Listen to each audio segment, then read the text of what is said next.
A wounded Marine sat in a Montana courtroom, the weight of war and months in a hospital still heavy on his shoulders. Beside him, his 6-year-old daughter rested her small hand on the leash of a blind German shepherd with a yellow scarf. The dog had never left her side, not once. When the mother stepped forward to take the girl away, the truth began to unfold in ways no one expected. It was not the lawyers or the judge who changed the course of that day, but the steady voice of a child who stood and told the world, "My dad is my safe place." And in that moment, a man who had been broken by battle stood tall again, not for medals or applause, but for the little hand that had never let go. The late winter wind swept across Madison County, Montana, carrying with it the sharp bite of the high plains. Snow still clung to the sidewalks outside the Madison County Veterans Rehabilitation Center. Even though the sun had managed to break through a bank of clouds, the sky was a pale, washed-out blue, as though winter had wrung it dry. Inside the main building, the air smelled faintly of antiseptic and fresh laundry. The rhythmic hum of medical carts moving along linoleum corridors was occasionally interrupted by muffled voices of nurses exchanging quiet updates. Ethan Brooks lay motionless in bed, number 14, the sunlight from the narrow window slicing across his face. At 38, Ethan had once been the image of strength, a Marine who had served 2 tours in Afghanistan. But the man lying there now was pale, his skin weathered yet dulled by months of unconsciousness.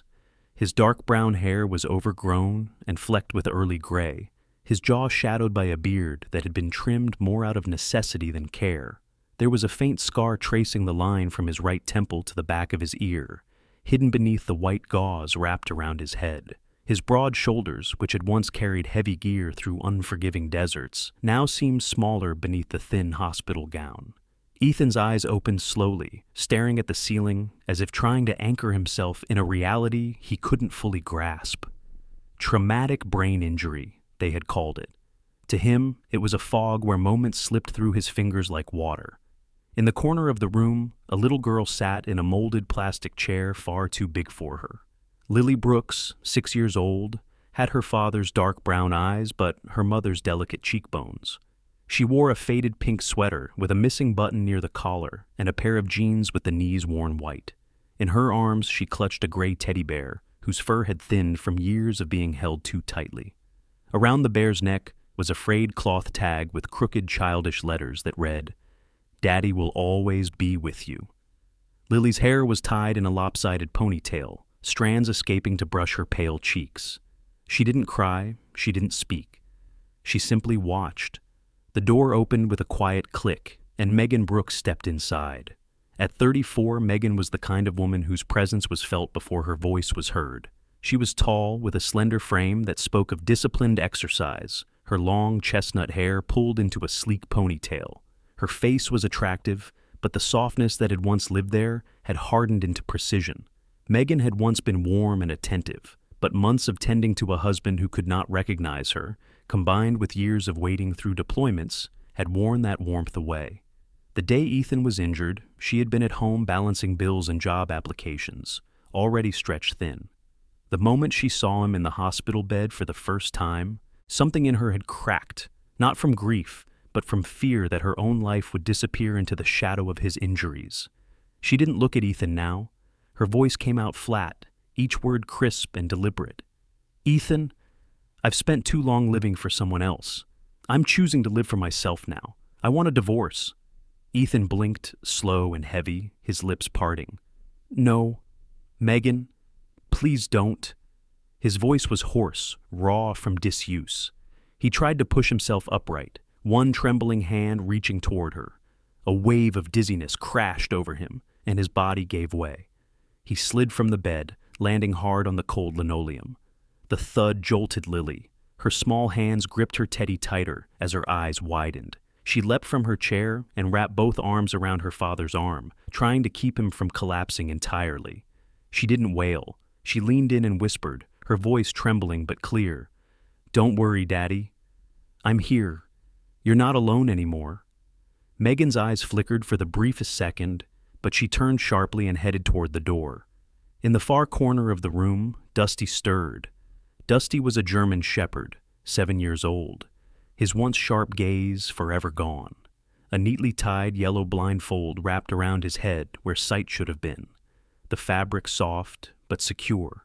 His coat was a mix of sable and black, the fur along his back still thick and healthy, though the muzzle had begun to gray.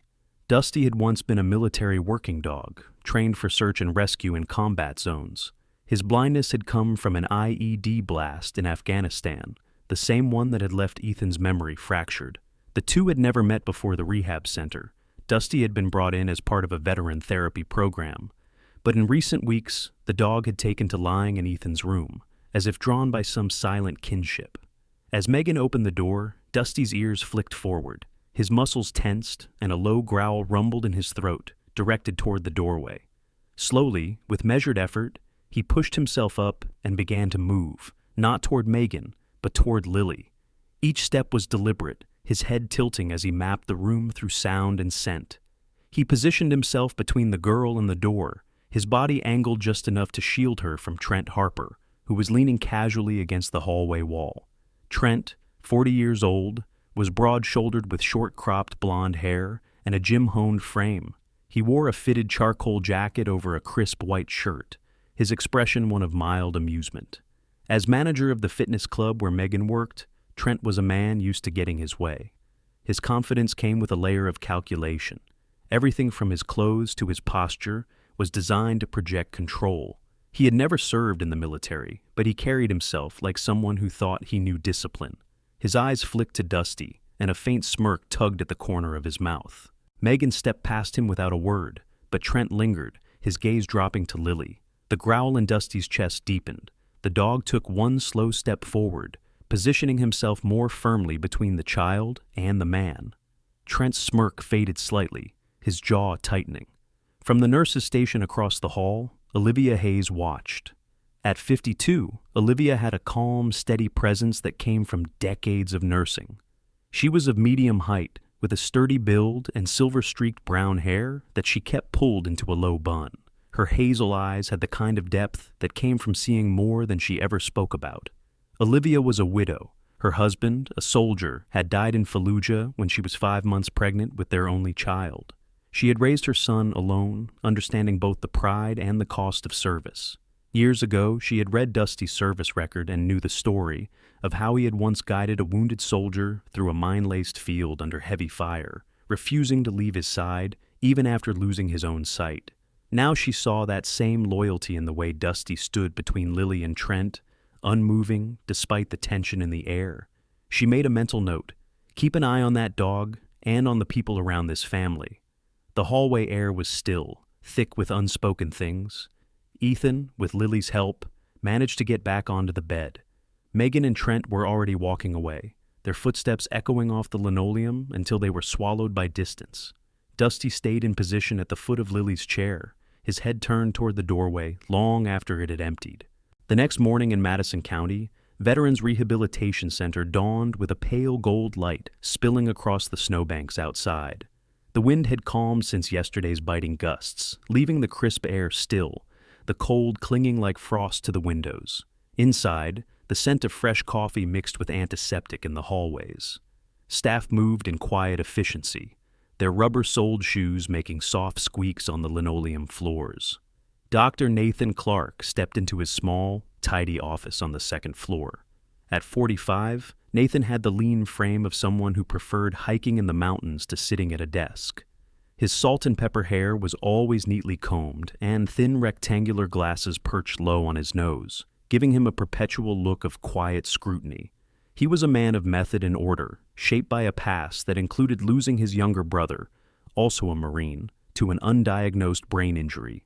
That loss made him fiercely protective of his patients. Booting up his computer, Nathan began his morning review of the patient activity logs.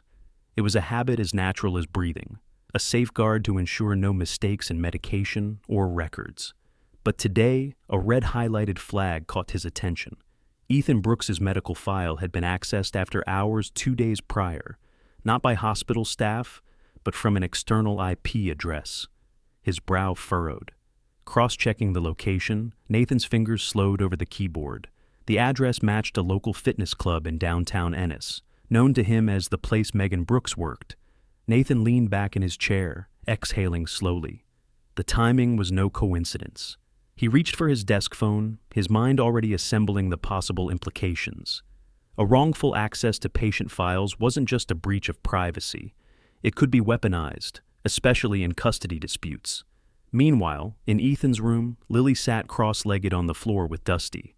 The German shepherd rested on his belly, head slightly tilted toward the sound of her voice.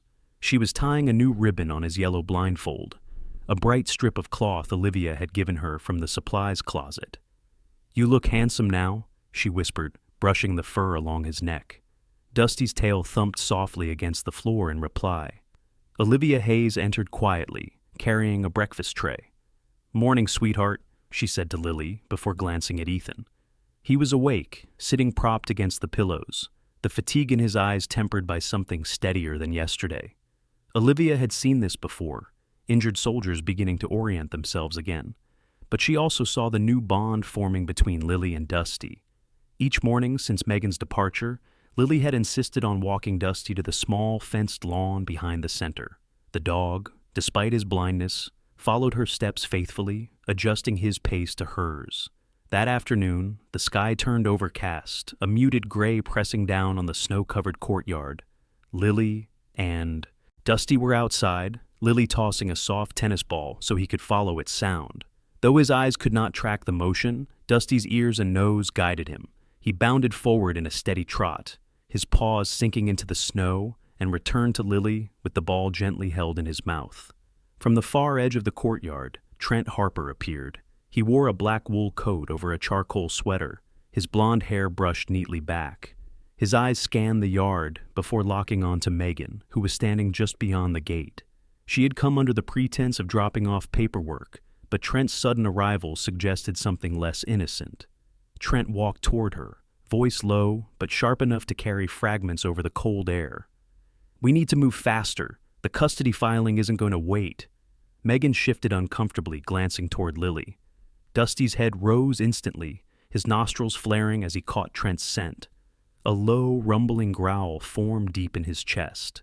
He moved in front of Lily, his body a living barrier between her and the approaching figure. His tail was stiff, ears pricked, head tilted slightly to track Trent's movement. "Dusty? It's okay," Lily said softly, though she didn't try to pull him away. She sensed the tension, the way Trent's steps slowed as he realized the dog had positioned himself protectively. Olivia, stepping out of the staff entrance with a stack of charts, saw the scene unfold. She froze for a moment, taking in the rigid line of Dusty's back, the set of Trent's jaw, and Megan's conflicted expression. She had never trusted Trent's polished demeanor, and this display only deepened her suspicion. The air between them thickened until Megan muttered something to Trent and turned away, pulling her coat tighter. Trent lingered a moment longer, eyes flicking to Dusty with something between irritation and calculation, before walking back toward the parking lot. That night, the corridors of the rehab center settled into their usual hush.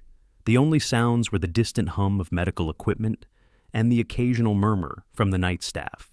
In Ethan's room, the lights were dimmed, Lily asleep on the narrow cot pushed against the wall. Dusty lay stretched across the floor, directly in front of the door, his chin resting on his paws, ears twitching at every sound from the hallway. Olivia, doing her final rounds, stopped at the doorway. She smiled faintly. There was no doubt now. Dusty wasn't just visiting Ethan's room out of habit. He had appointed himself as Lily's silent guardian, the last watchman between her and whatever dangers might come. The morning of the hearing in Madison County Courthouse broke cold and clear, the kind of Montana winter day where the sun was bright but carried no warmth. Snow crunched underfoot as people filed into the courthouse, their breath forming pale clouds in the icy air. Inside, the heat from the radiators gave the wood-paneled corridors a dry, faintly dusty scent. The hum of quiet conversation filled the main hallway until the bailiff called for order. Ethan Brooks sat at the defense table, his frame still thin from months in rehabilitation. He wore a navy suit that hung a little loose at the shoulders, his dark hair trimmed neatly for the first time since his injury. The lines on his face were deeper now, carved by strain rather than age. His right hand rested on a wooden cane, the other lying palm up on the table beside a neat folder of documents. Across from him, Megan Brooks sat at the petitioner's table, her charcoal blazer perfectly pressed, her chestnut hair smooth as polished wood. Beside her, Trent Harper leaned back in his seat in the gallery, an expensive gray coat folded over one arm. Presiding over the case was Judge Helen Delaney, a woman in her late 50s with short steel-gray hair and a face that betrayed little. Her reputation in Madison County was one of precision. Her rulings were sharp, her patience limited. She had once been a family lawyer herself, known for her ability to read people before they finished their first sentence. Megan's attorney, Daniel Price, a compact man with thinning blonde hair and rimless glasses, stood to address the court. His voice was smooth, confident, almost rehearsed. Your Honor, we will begin by presenting visual evidence demonstrating Mr. Brooks's unstable mental state. At his signal, the technician rolled a small cart forward and began playing a video on the court's projector. The grainy footage showed Ethan in his hospital room, pacing in short, agitated bursts, his hair disheveled, voice raised though the audio was faint. Megan's expression was calm, but triumphant, her eyes fixed on the screen as if it were irrefutable proof. Ethan's attorney, Sarah Whitmore, sat forward. Sarah, in her early 40s, had an angular face softened by a warm smile that appeared in rare moments. Tall and lean, she carried herself with an air of quiet certainty. Years earlier, she had walked away from a lucrative corporate law position after a family tragedy taught her the value of cases that mattered over cases that paid. When the video ended, Sarah rose slowly. Your Honor, while this footage is authentic, it represents a single moment in the aftermath of a traumatic brain injury. Such reactions are not signs of permanent instability, but of recovery and progress. To judge a parent on this alone would be like condemning a soldier for limping after being wounded in battle. Judge Delaney made a small note on her pad without changing her expression. From the second row of the gallery, Lily Brooks fidgeted in her seat. She wore a cream-colored cardigan over a pale blue dress, her hair brushed into two neat braids. At her side, Dusty lay stretched out, his yellow blindfold tied snugly, his sable and black fur freshly brushed by Olivia that morning. The leash looped loosely around Lily's wrist. Lily looked toward Sarah, then raised her hand slightly. I want to talk, she said, her voice small but clear. The room shifted, a few heads turned. Sarah bent toward her, murmured something, then addressed the bench. Your Honor, my client's daughter wishes to make a statement. Judge Delaney's gaze softened almost imperceptibly. Has she been prepared for this? Yes, Your Honor, Sarah replied. She understands what it means to speak in this setting. The judge nodded. Very well. Approach. Lily stood, her small fingers tightening around Dusty's leash. She walked toward the witness stand, Dusty matching her steps in perfect rhythm despite his blindness. She paused, as if drawing courage from the warmth at her side, then climbed into the high-backed chair. Her voice was steady. My dad is not scary. He gets tired, but he listens to me. He reads to me, and Dusty likes him. Dusty doesn't like people who are mean. A faint ripple of laughter moved through the gallery before the bailiff silenced it. Halfway through her statement, the courtroom doors opened. Trent Harper stepped inside, his coat over one arm, his eyes sweeping the room with a look that was half amusement, half challenge. Dusty's head lifted instantly, his ears twitching toward the sound of Trent's steps. A deep growl built in his chest, low but unmistakable. It rolled through the quiet room like a warning bell. Every head turned toward the dog. Cameras clicked. One reporter in the back, a young man with a narrow build and a shock of red hair, leaned forward for a better shot. The image of the blind German shepherd growling protectively toward an entering man, while the child on the stand kept speaking, would later circulate through local news and social media. Judge Delaney rapped her gavel lightly. Mr. Harper, sit down or leave. Trent smirked but obeyed, sliding into a seat at the far end of the gallery. Dusty's growl faded, but his body remained taut, head oriented toward Trent, as if marking his exact position. Lily finished her statement, returning to her seat beside Ethan. She leaned against him, Dusty curling at her feet like a shadow. In the hallway outside the courtroom, Olivia Hayes waited until the break in proceedings to step aside with Sarah Whitmore. From the breast pocket of her coat, Olivia withdrew a small USB drive. Security office sent me this, she said quietly. Camera footage from the staff computer area last Tuesday. Shows Trent Harper logging in under April Simmons' account. Sarah's eyes narrowed. And April? She doesn't know, or says she doesn't. Olivia, replied. But this proves who pulled Ethan's file. Back inside, the case continued, but the undercurrent had shifted. The jurors, the reporters, even Judge Delaney seemed to glance now and then toward the man in the corner seat and the blind dog who had marked him. The second day of testimony dawned with a thin veil of cloud hanging over Madison County, muting the sunlight into a pale silver. The courthouse steps were slick from a light dusting of snow overnight, and the air carried the sharp metallic tang that always came before a deeper cold. Inside, the atmosphere was more tense than the day before. Word had spread about the blind German shepherd who had growled at a man in court, and a few more reporters had found their way into the gallery. Their cameras hung idle for now, but their attention was razor-focused. Ethan Brooks sat straighter at the defense table than he had in previous appearances.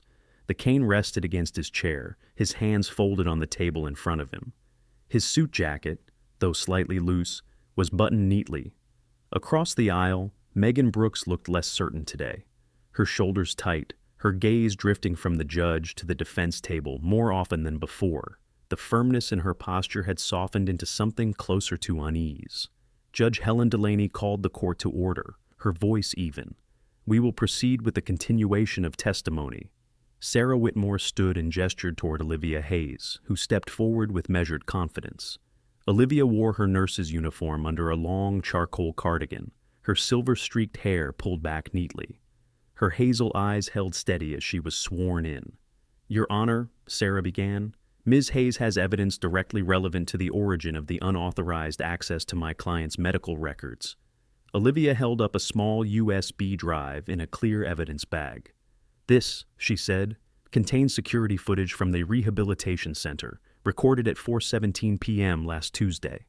It shows Mr. Trent Harper logging into a staff computer using credentials belonging to April Simmons, one of our nurses."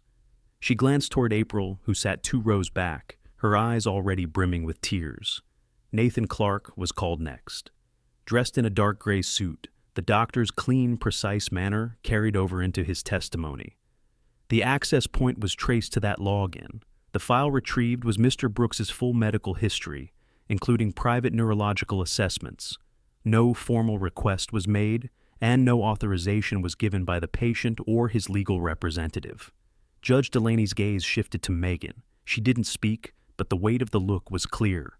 From the gallery, April Simmons, a petite woman in her late 20s with shoulder-length auburn hair, stood abruptly. Her voice cracked. "I'm sorry." The words were barely audible, but in the stillness of the room, they carried. "I didn't know he was going to use it against you. I thought he needed to help with a program Megan mentioned." Tears streaked her cheeks as she looked at Ethan and then at Lily, who sat with Dusty at her feet. "I never wanted to hurt either of you." Ethan gave a small nod, not in forgiveness, but in acknowledgement. Megan's jaw tightened, her eyes fixed on the table in front of her. The rest of the morning moved in a blur of legal exchanges, but the damage to Trent's credibility had been done. Sarah sat down with the faintest curve to her lips, and even Judge Delaney seemed to be weighing matters differently. When the session adjourned for the day, people began spilling out into the brisk afternoon. The courthouse parking lot was half buried in snow, the white glare reflecting against windshields. Ethan moved slowly toward Sarah's car, Lily walking beside him with Dusty's leash looped around her mittened hand. From between 2 parked SUVs, Trent stepped out. He wore a long black overcoat and dark gloves, his face set in a tight smile. "Hey, Lily," he said, voice low but edged. "Your mom and I need to talk to you for a second." Before Ethan could react, Dusty surged forward. Despite the yellow blindfold covering his eyes, he moved with startling accuracy, his body angled to put himself between Lily and Trent. His hackles rose, and a sharp warning bark tore through the cold air, followed by another. The sound echoed against the walls of the courthouse, drawing the attention of nearby reporters and officers. Trent froze, his forced smile faltering. "Call him off," he muttered, but didn't step closer. Dusty held his ground, front legs braced, ears pointed forward, his head tracking every small movement Trent made. Megan, who had been walking toward her car a few spaces away, stopped and turned at the sound of Dusty's bark. She saw the dog's rigid stance, the way Lily clung to the leash, and Trent's halted approach. Something shifted in her expression. Shock first, then something quieter, harder to name. She had never seen the dog like this, had never been the one he was defending. Trent stepped back with a shake of his head, muttering under his breath as he retreated toward his car. Dusty remained in place until the sound of Trent's footsteps faded into the wind, then relaxed, pressing his head lightly against Lily's knee as if to reassure her. Later that evening, back at the rehabilitation center, Olivia found Lily in the common room with Dusty curled at her feet. The fluorescent lights cast a soft glow over the mismatched armchairs and low tables. Olivia sat beside her, resting her hands on her knees. "You know," she began, "Dusty wasn't always here in Montana. A long time ago, he worked with soldiers overseas. There was one time, in Afghanistan, when his partner was injured and they were stuck in a minefield. Dusty couldn't see the mines, but he could smell the ground where the earth had been disturbed.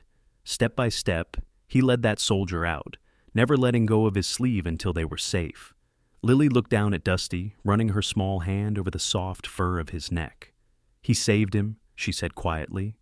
"Yes," Olivia replied, "and he'll keep saving the people he cares about, no matter what." Dusty's tail thumped once against the floor, as if he understood every word. The final day in court began under a sky the color of pewter, the kind of late winter morning where the chill seeped through wool coats and the air was so still it seemed to hold its breath. Inside Madison County Courthouse, the benches were full. Reporters, townspeople, and a few veterans in dress uniforms sat shoulder to shoulder, their eyes fixed on the front of the room. A low murmur of conversation hushed the moment Judge Helen Delaney entered, her black robes flowing behind her. Ethan Brooks sat at the defense table in the same navy suit he had worn before, though this time the shoulders seemed to fit him better. Not because the suit had changed, but because he had regained some of the strength that war and injury had taken. His dark hair was combed neatly, his posture upright, and at his side sat Lily, her small hands folded in her lap. Dusty lying curled at her feet, with the yellow blindfold freshly washed. Across from them, Megan Brooks entered quietly.